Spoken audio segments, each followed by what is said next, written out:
Hello, what's going on? Gen X Jim here, and I wanted to talk a little bit about accessing YouTube Studio and their wonderful audio library. I say wonderful because when I first started YouTube, this was not a thing, and if it was like one or two tracks.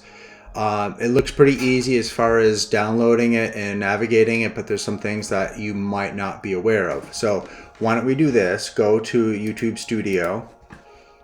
I'm assuming everyone knows how to get in there, and then we're just going to go all the way down to the lower left, almost to the before settings, go to audio library. And I want to bring up a few things. You have your music, you have sound effects, but then we also have, I'm not going to talk about the filter yet, but let's just go to the first tune and you can sample it and hear that. See how it fits your project, and then you can simply download, so you go all the way, but we need to talk about the license type. Alright, so the good news is all of this, if you are a monetized channel or hoping to get monetized, you can download this and use it. However, there is a thing you need to do. It's called creative licensing, and it's attribution. Let me look at the word here. So I'm going to go to the filter. This is important. Highlight of my video here. So attribution means you're giving credit to the artist who created the music, and I'm going to go to this one, required. So this has changed a little bit. What this means is this is the license type, so they're going to get credit for this. And if you click on view details, this is what you need to do. If you download this and use it in your video, you're fine, but you need to make sure the artist simply gets credit with their metadata, so you're going to copy that and put it in your description. It all is laid out here. There's also some music where you don't have to do this if you're in a rush, or if you're like me doing too many things at once, but it's not that big of a deal. You just want to make sure you copy it. There's a catch. A lot of you are creating courses. You can't use that. You can't use these tracks. This is only licensed through YouTube for that video. You can't use this track for a separate project. You can't distribute and all that. You'll be caught. So the artist definitely, this is giving the artist recognition, and YouTube is saying, oh, people like this, and that's a good thing. Attribution. All right, that's called Creative Commons. And what I'm going to do now is I'm back at the filter, and you might want to start off by just keeping it simple by going not required, so no creative license. So that's that. And then I'm just going to look at the mood, which is really helpful if you're in a hurry.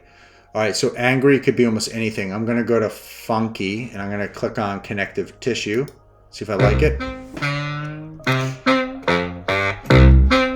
I like it, but it wouldn't work for a lot of my videos. For this video, I think what I'll do is I'm going to type in piano. Piano can have a very calming sound if the player plays slow. All right, so we have ambient. That might work well. And I still have not required, so let's play that. Yeah. So you do have to take a little time, but this is right off of your studio. This would kind of work. It's so low, people wouldn't hear it. I'm a fan of music to a point, but it can't be distracting because you'll get comments in there and people get really grumpy even though you did everything for free.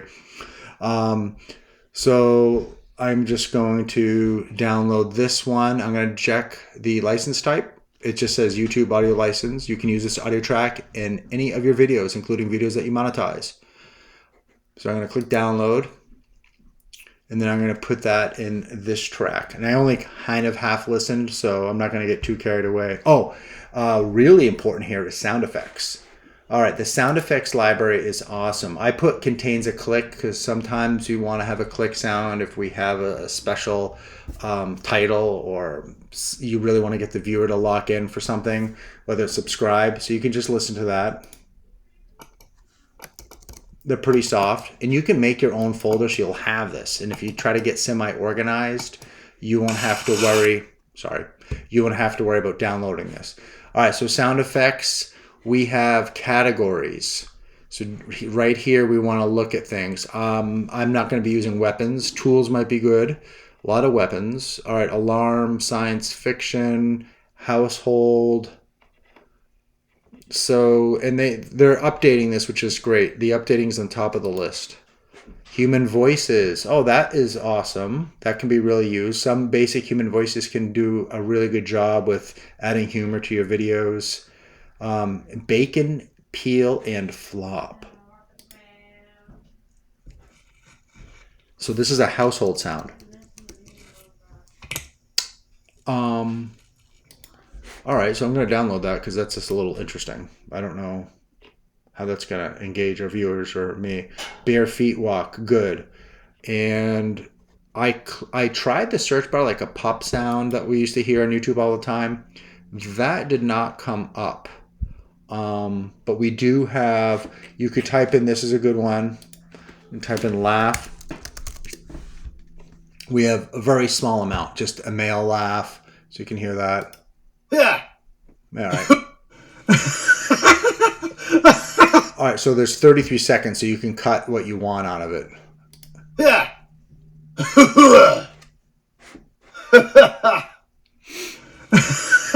Yeah. Sound like me when I COVID. So definitely, before I leave, you want to, if you find sounds, you're going to want to star them, and then you can just get that easily. Or like I said, download it and make a file to save you time, because it will be a bit time consuming, but you can use similar sounds over and over again.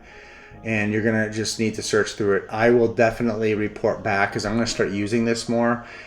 There's a lot of creators, like 2 years ago, we would use story blocks. You'd pay $30 a month, but try to avoid all that because, sorry, story blocks. You can, I guess, if you want, but try to avoid spending a lot of money as a creator, especially if we're not making that much. That's my opinion.